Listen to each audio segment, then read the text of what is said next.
Believe it or not, some European governments are telling citizens to stock up on food reserves for 2025, just in case, there is an Eastern EU invasion or in case of a cyber attack on the banking systems. Well, it may sound anecdotal, but if you have listings in Europe or you cater to European travelers, this kind of uncertainty is part of the picture. Some travelers may find it hard to book today a stay for next summer when they hear such warnings. And you know what? Even outside Europe, shorter booking windows are a growing challenge. In the US, they've already been shrinking, and 2025 isn't shaping up to reverse the trend. For vacation rental managers, this means less predictability, more last minute bookings, and an even greater need for flexibility. But let's set aside the canned beans before they fall on my feet and focus on what really matters: the key trends shaping 2025 for vacation rentals. I'll walk you through six topics, each with its challenges and some silver linings too. Let's dive in.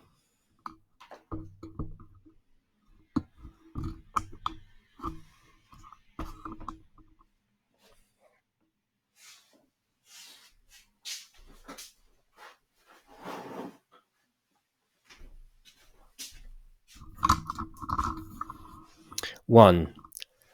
Regulatory and compliance challenges. First up, the regulators. 2025 isn't giving vacation rental managers a break when it comes to rules. Laws like New York's Local Law 18 and France's Loi Le Mer are capping rental days, layering on more safety rules, and introducing quotas that make you feel like you're playing bureaucratic twister. Fines? They're hefty, especially if your clients aren't playing by the rules. And it's not just about rules, it's about resources. Navigating those new regulations will demand more time, technology, and legal know how. Oh, did I mention the rising administrative costs? Inflation still running high in both the US and Europe, making compliance even pricier. Well, the silver lining: advocacy efforts have worked wonders in places like Portugal and even New York City. Unified industry voices have softened some overly strict rules. And let's face it, compliance can actually help you stand out as a professional. Guests and property owners trust managers who follow the rules and get the details right. Number two, shrinking profit margins. Inflation isn't just making groceries expensive, it's squeezing your profit margins too. From rising compliance costs to higher staff wages, operational expenses aren't slowing down in 2025. And there's also the Airbnb co-host network, which has brought in less experienced operators willing to charge lower commissions, putting downward pressure on your fees. On top of that, shorter booking windows force you to offer discounts to fill last minute gaps. It's like trying to run a marathon with a leaky wallet. The silver lining: you can outsmart these challenges with the right tools and strategies. Optimize with tech. Tools like Price Labs can help you price dynamically, avoiding unnecessary discount, filling up occupancy early, and staying competitive. You can also go into value over discounts. What I mean is that instead of cutting prices, you can focus on adding value through bundled services or curated experiences, things people are willing to pay for. Um, for example, upselling services or even more things on location. Um,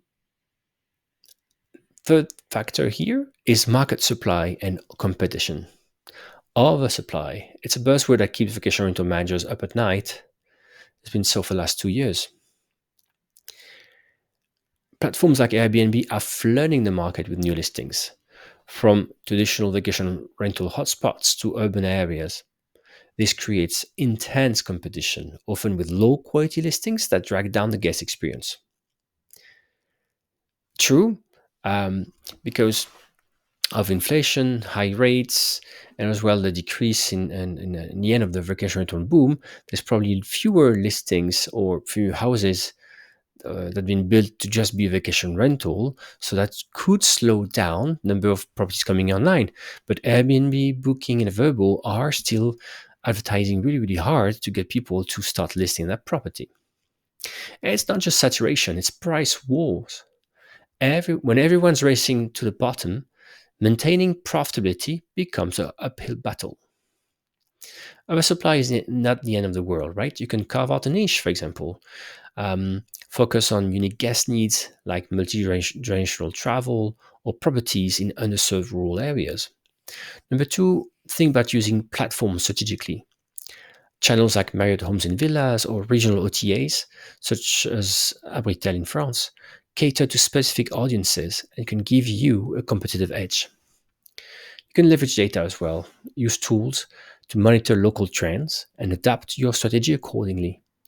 Oversupply isn't about competing with everyone, it's about competing where it counts. Fourth one is adapting to evolving guest preferences. Today's travelers want more than a bed to sleep in.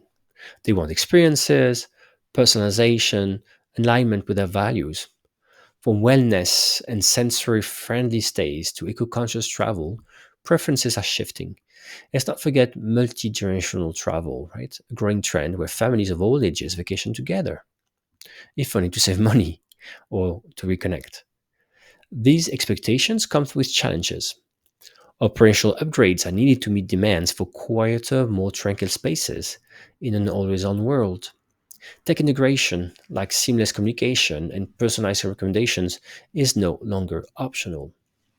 The silver lining, meeting the demands builds loyalty. One, you can stand out by serving niche guests, right? Sensory friendly stays, wellness retreats, or eco conscious properties can create unique selling points.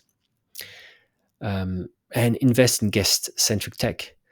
Think about these tools that can enhance communication, booking experiences, and can drive repeat business and help you stand out.